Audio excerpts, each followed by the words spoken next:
Right, now we go to one of the big deals in Africa right now. Engen Petroleum of South Africa and Kenil Kobil Limited, one of the largest indigenous African petroleum marketing companies, are planning to buy into Zimbabwe. Shell Zimbabwe, that is, and BP Zimbabwe. Now, for more on this deal, I'm joined live from Cape Town by Wayne Hartmann, the GM at International Business at Engen. Good afternoon, Wayne. Just to start off with, I wonder if you could give me, just in a nutshell, what this deal actually means. Well, basically, it's a pretty important deal for us. We see Zimbabwe as a pretty important part of the future of Southern Africa as a region.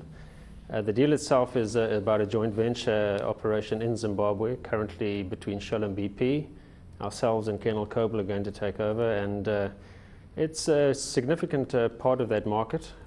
Used to be up to about 40%, now down to a bit less than 20%, we estimate. A range of service stations, depots, LPG facilities and the like. So it's from an infrastructure point of view, well placed, and we think for an improving Zimbabwe, well placed too. So Wayne, there are many, many stories right now about the state of the Zimbabwean economy, some of them not good. What's the word you're getting from your people on the ground?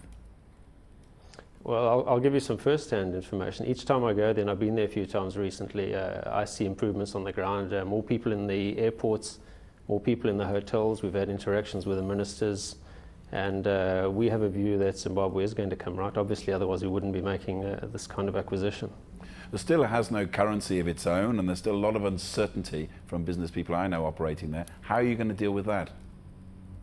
Well, interestingly, now that Zimbabwe is using hard currency and we're now transacting in rands and dollars and the like, it's brought a degree of stability to that marketplace, and frankly, an ability for our existing operation there to increase its operations on the ground too. So I think it's reasonably stable at the moment. It's not tidy yet, but the future we think is going to see improvements.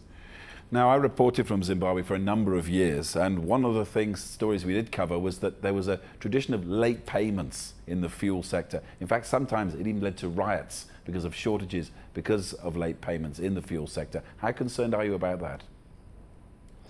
Well, I think you're referring to supply chain matters there, and I think it's pretty important for any oil company working in Zimbabwe that you have a secure supply chain. So we're also working on that aspect, and there are infrastructure elements of the deal that we've just done, and that will help us too. We already operate there, so we have a feeling for the kinds of issues we're going to have to deal with. Obviously, it's on a slightly bigger scale now, but we're prepared for that. Those issues around payment really can be managed.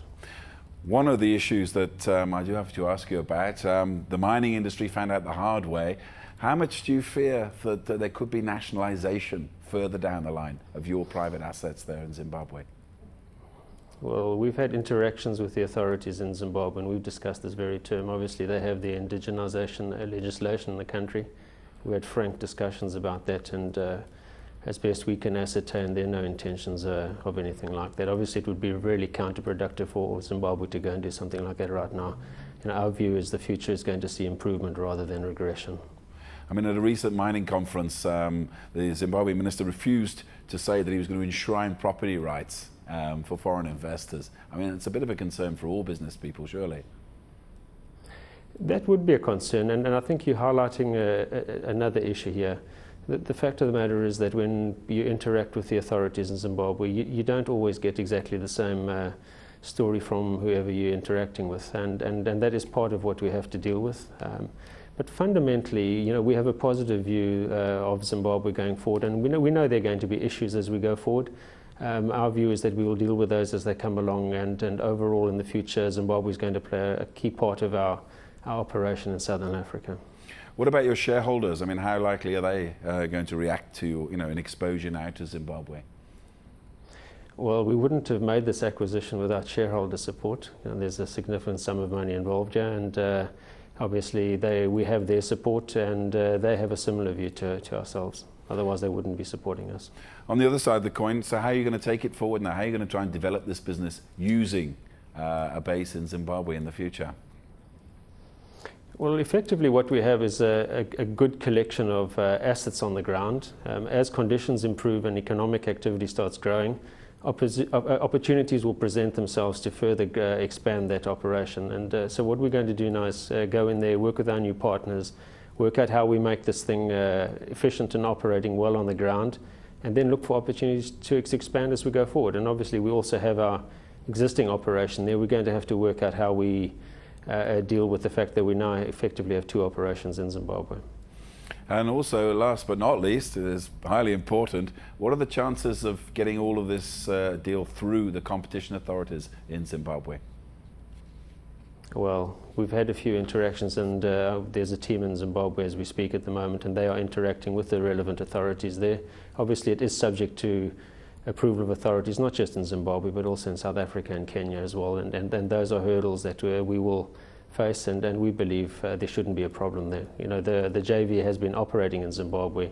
Effectively, the operation on the ground now is no different. So from a competition's point of view, it really doesn't change things. So when is the wax and the final seal likely to be on this whole deal? When would you estimate? I would imagine a matter of weeks rather than months. There is still work to be done, to be sure. Yeah.